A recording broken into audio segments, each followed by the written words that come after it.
Capítulo 35. Culto doméstico. Nas primeiras horas da noite, Dona Isabel abandonou a agulha e convidou os filhinhos para o culto doméstico. Notando o interesse que me despertavam as crianças, Aniceto explicou: as meninas são entidades amigas de nosso lar, que vieram para serviço espiritual e resgate necessário na terra. O mesmo, porém, não acontece ao pequeno, que procede de região inferior. De fato, eu identificava perfeitamente a situação. O rapazola não se revestia de substância luminosa e atendia ao convite materno não como quem se alegra, mas como quem obedece. Com tamanha naturalidade, se sentaram todos em torno da mesa, que compreendi a antiguidade daquele abençoado costume familiar. A filha mais velha, que atendia por Joaninha, trazia cadernos de anotações e recortes de jornais. A viúva sentou-se à cabeceira e, após meditar breves instantes, recomendou à pequena Nelly, de 9 anos, fizesse a oração inicial do culto, pedindo a Jesus o esclarecimento espiritual. Todos os trabalhadores invisíveis sentaram-se respeitosos. Isidoro e alguns companheiros mais íntimos do casal permaneceram ao lado de Dona Isabel, sendo quase todos vistos e ouvidos por ela. Tão logo começou aquele serviço espiritual da família, as luzes ambientes se tornaram muito mais intensas. Profunda sensação de paz envolvia-me o coração. A pequena Nelly, em voz comovente, fez a prece: Senhor, seja feita a vossa vontade, assim na terra como nos céus. Se está em vosso santo desígnio que recebamos mais luz, permite, Senhor, tenhamos bastante compreensão no trabalho evangélico. Dai-nos o pão da alma, a água da vida eterna. Sede em nossos corações, agora e sempre. Assim seja. Dona Isabel pediu à filha mais velha lesse uma página instrutiva e consoladora e, em seguida, algum fato interessante do noticiário comum, ao que Joaninha atendeu, lendo o pequeno capítulo de um livro doutrinário sobre a irreflexão e um episódio triste de jornal leigo. A primogênita de Isidoro, que revelava muita doçura e afabilidade, parecia impressionada. Tratava-se de uma jovem de bairro distante, vítima de suicídio doloroso. O repórter gravara a cena com característicos muito fortes. A leitora estava trêmula, sensibilizada. Assim que Joaninha terminou, Dona Isabel abriu o Novo Testamento como se estivesse procedendo ao acaso, mas, em verdade, eu via que Isidoro, do nosso plano, intervinha na operação, ajudando a focalizar o assunto da noite. A seguir, fixou o olhar na página pequenina e falou: a mensagem versículo de hoje, meus filhos, está no capítulo 13 do Evangelho de São Mateus. E, lendo o versículo 31, fê-lo em voz alta. Outra parábola lhes propôs, dizendo: o reino dos céus é semelhante ao grão de mostarda que o homem tomou e semeou no seu campo. Observei então um fenômeno curioso. Um amigo espiritual que reconheci de nobilíssima condição, pelas vestes resplandecentes, colocou a destra sobre a fronte da generosa viúva. Antes que lhe perguntasse, Aniceto explicou em voz quase imperceptível: aquele é o nosso irmão Fábio Aleto, que vai dar a interpretação espiritual do texto lido.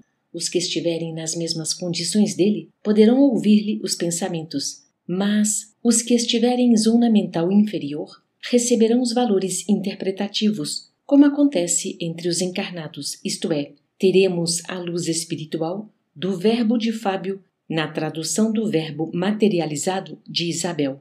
Nosso mentor não poderia ser mais explícito. Em poucas palavras, fornecera-me a súmula da extensa lição. Notei que a viúva de Isidoro entrara em profunda concentração por alguns momentos, como se estivesse absorvendo a luz que a rodeava. Em seguida, revelando extraordinária firmeza no olhar, iniciou o comentário. Lemos hoje, meus filhos, uma página sobre a irreflexão e a notícia de um suicídio em tristíssimas circunstâncias. Afirma o jornal que a jovem suicida se matou por excessivo amor. Entretanto, pelo que vimos aprendendo, estamos certos de que ninguém comete erros por amar verdadeiramente. Os que amam, de fato, são cultivadores da vida e nunca espalham a morte. A pobrezinha estava doente, perturbada, irrefletida. Entregou-se à paixão que confunde o raciocínio e rebaixa o sentimento. E nós sabemos que, da paixão ao sofrimento ou à morte, não é longa a distância. Lembremos, todavia, essa amiga desconhecida com um pensamento de simpatia fraternal. Que Jesus a proteja nos caminhos novos. Não estamos examinando um ato que ao Senhor compete julgar, mas um fato, de cuja expressão devemos extrair o ensinamento justo. A mensagem evangélica desta noite assevera, pela palavra do nosso Divino Mestre aos discípulos, que o reino dos céus é também semelhante ao grão de mostarda que o ser humano tomou e semeou no seu coração. Devemos ver neste passo, meus filhos, a lição das coisas mínimas. A esfera carnal onde vivemos está repleta de irreflexões de toda sorte. Raras criaturas começam a refletir seriamente na vida e nos deveres antes do leito da morte física. Não devemos fixar o pensamento tão só nessa jovem que se suicidou em condições tão dramáticas, ao nos referirmos aos ensinos de agora. Há homens e mulheres com maiores responsabilidades em todos os bairros que evidenciam paixões nefastas e destruidoras no campo dos sentimentos, dos negócios, das relações sociais. As mentes desequilibradas pela irreflexão permanecem neste mundo quase por toda parte. É que nos temos descuidado das coisas pequeninas. Grande é o oceano, minúscula é a gota, mas o oceano não é senão a massa das gotas reunidas. Fala-nos o Mestre em divino simbolismo da semente de mostarda. Recordemos que o campo do nosso coração está cheio de ervas espinhosas, demorando talvez há muitos séculos em terrível esterilidade. Naturalmente, não deveremos esperar colheitas milagrosas. É indispensável amanhar a terra e cuidar do plantio. A semente de mostarda, a que se refere Jesus, constitui o gesto, a palavra, o pensamento da criatura.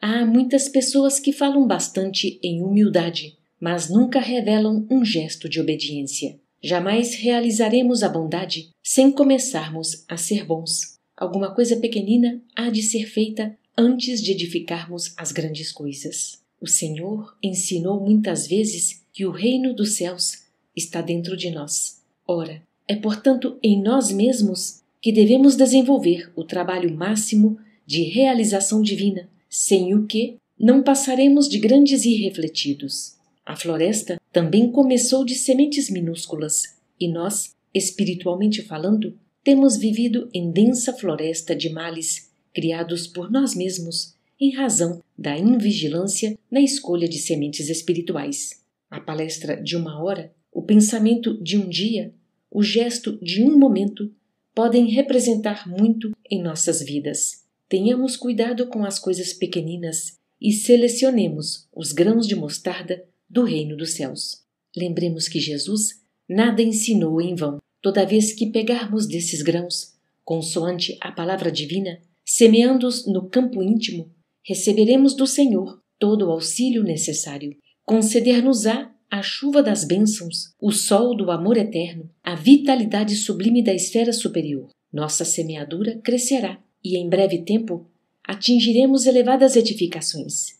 Aprendamos, meus filhos, a ciência de começar, lembrando a bondade de Jesus a cada instante. O Mestre não nos desampara, segue-nos amorosamente, inspira-nos o coração. Tenhamos, sobretudo, confiança e alegria. Reparei que Fábio retirou a mão da fronte da viúva e observei que ela entrava a meditar, como quem sentira o afastamento da ideia em curso. Havia grande comoção na assembleia invisível às crianças, que, por sua vez, também pareciam impressionadas. Dona Isabel voltou a contemplar maternalmente os filhos e falou: procuremos agora conversar um pouco.